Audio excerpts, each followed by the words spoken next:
بالأمس يطل شيطان العالم الأكبر على سكان العالم بمناسبة حلول عيد الميلاد المجيد، ليعايد المسيحيين في العالم بهذه المناسبة المجيدة. هذا الشيطان الأكبر الذي يتسبب كل يوم بآلام ومعاناة هذا العالم وبتدمير ممنهج وفق مخططاته ومشاريعه وأهدافه وطموحاته الاستراتيجية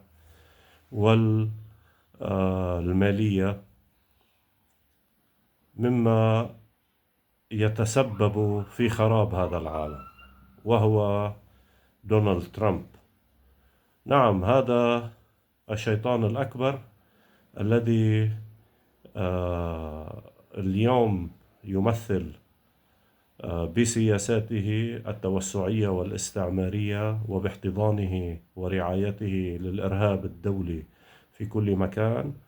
وبتسلطه على كل دول العالم، ومحاولته السيطرة والإخضاع لكل القوى الاقتصادية والتجارية في العالم لهيمنته، بدءا من مشروعه في احتلال غرينلاند وضمها إلى سلطة الإدارة الأمريكية، مرورا بأفريقيا وما يقوم به وبدأ يقوم به للسيطرة على كل طرق التجارة الدولية، وكذلك مشروعه في مواجهة الصين وإخضاعها كقوة اقتصادية، وكذلك في الشرق ما يقوم به في الشرق الأوسط من تغيير للخرائط وإعادة تقسيم المقسم، ورعايته المطلقة على المستوى السياسي والعسكري والمالي والاستخباراتي لكيان العدو الإسرائيلي الذي لا زال مستمر في حرب الإبادة والتنكيل والقتل والهدم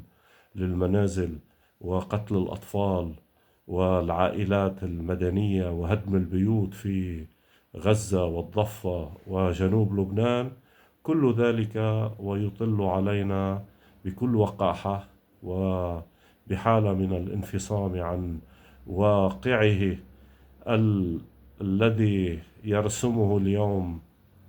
بآلة القتل العسكرية وبالنار والحديد ليطيح بالنظام العالمي المالي الاقتصادي السياسي القديم، ويستبدله بنظام مالي اقتصادي توسعي تفتيتي تسلطي في العالم بآلته العسكرية المتقدمة والمتطورة والذي يتفاخر بها في كل حين. نعم، هذا هو الشيطان الأكبر الذي ينذر بخراب هذا العالم وبتفاقم مشكلات سكانه على المستوى المعيشي والاقتصادي. طبعا كل ذلك لأجل أهدافه في جمع الثروات، في تكريس سلطته الأحادية على هذا العالم.